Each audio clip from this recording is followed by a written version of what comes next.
ఈ రోజు బడ్జెట్ సమావేశాలు మొదలయ్యాయి. బడ్జెట్ సమావేశాలలో అంగన్వాడీలకి నిధులను కేటాయించాలని, అంగన్వాడీలకి ఇచ్చిన హామీ ప్రకారంగా 26,000 రూపాయల వేతనాన్ని పెంచాలని, నూతన ఇప్పుడు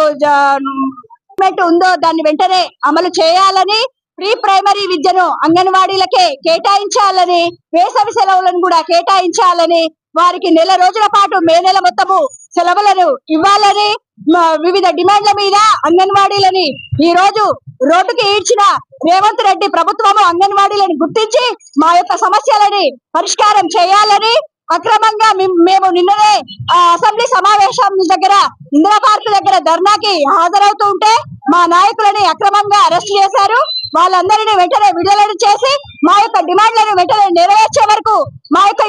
ఈ ఉద్యమాన్ని మేము కొనసాగిస్తామని, మా యొక్క కోరికలను వెంటనే నెరవేర్చాలని రేవంత్ రెడ్డి ప్రభుత్వాన్ని ఈ సభాముఖంగా మేమందరము తెలియజేస్తున్నాము.